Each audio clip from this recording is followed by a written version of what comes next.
Hello viewers, নতুন একটা recipe নিয়ে আবারও হাজির হলাম।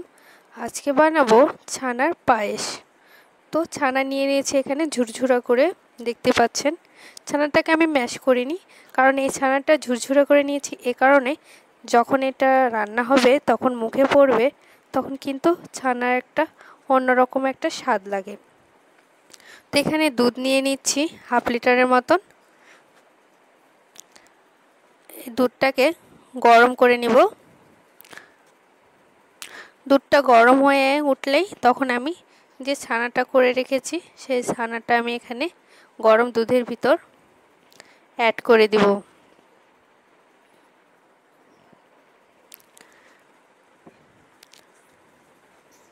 এই ছানার পায়েস খেতে কিন্তু দারুণ লাগে। আপনারা অবশ্যই একবার হলেও ট্রাই করবেন, আশা করি ভালো লাগে। আর ছানার রেসিপিটা কিভাবে তৈরি করতে হয় সেটা আমার চ্যানেলে দেওয়া আছে, অবশ্যই আপনারা দেখতে চাইলে দেখতে পারবেন। লেবু দিয়ে ছানা তৈরি খুবই সহজ পদ্ধতিতে দেখতে পারবেন। তো ছানা দিয়ে দিয়েছি, তারপর ভালোভাবে একটু নাড়াচাড়া করে নিয়েছি। এই তো বলক উঠে গেছে, তখন আমি এখানে তেজপাতা আর এলাচ, ছোট এলাচ যেটা দিয়ে দিলাম। ভালোভাবে একটু নাড়াচাড়া করে নিলাম। গ্যাসের ফ্লেমটা হালকা করে দিব, মিডিয়াম আছে। এটাকে ভালোভাবে নাড়াচাড়া করে ঘন করে নেব। ছানার পায়েস বুড়ি বুড়ি না হলে কি ভালো লাগে, এজন্য আমি ছানাটাকে ম্যাশ করিনি। এমনিতেই হাতের সাহায্যে বুড়ো বুড়োর মতন হয়ে গেছে। তখন এটা ঝরঝরা হয়ে গেছে ছানাটা, তখন এটা গরম দুধ হয়ে গেলে তখন দিয়ে দিয়েছি। দুধটা দেখুন কেমন গাঢ় হয়ে এসেছে। ছানাগুলো ভালোভাবে হাতের সাহায্যে মিক্সড করে নিচ্ছি।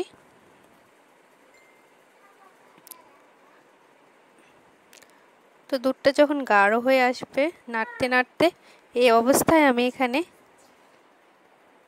দিয়ে দিব চিনি। তো স্বাদ মতো যে যেরকম মিষ্টি খেতে পছন্দ করেন সেরকম চিনি দিবেন। তো চিনিটা বেশি হইলে খেতে কিন্তু মিষ্টিটা ভালোই লাগে। এটা পায়েসও হতে পারে ছানার, আবার এটা কিছুটা কিন্তু এটা কাঁচা গোল্লার বা ছানার মিষ্টিও হতে পারে।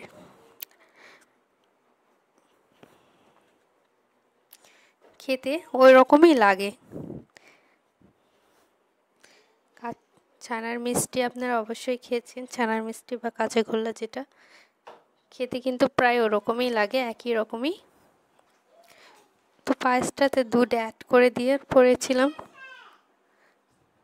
এখানে বেশি পরিমাণ দুধ দিয়ে এখানে ছানাটাকে জাল করতে হয়। এখানে দিয়ে দিলাম, আমার হয়ে গেছে। এখানে দিয়ে দিন কিশমিশ আর বাদাম কুচি।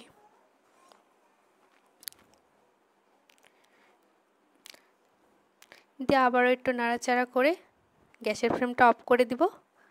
পরিবেশনের জন্য একটি পাত্রে নিয়ে নিব।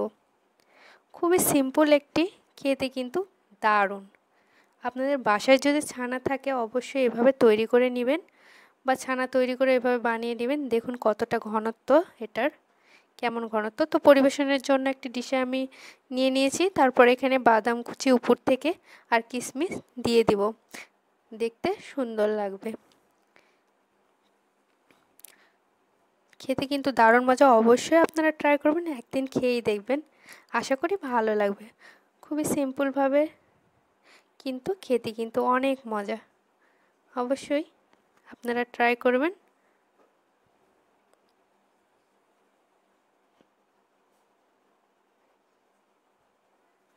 দেখুন কতটা সুন্দর লাগতেছে দেখতে, ডেকোরেশনের পরে আরো সুন্দরই লাগতেছে।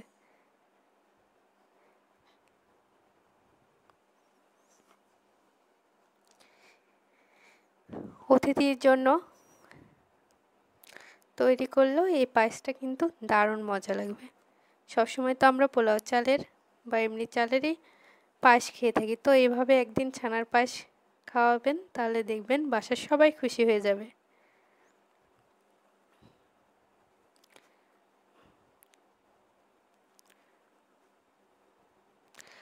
ধন্যবাদ সবাইকে, আশা করি আপনারাও ট্রাই করবেন।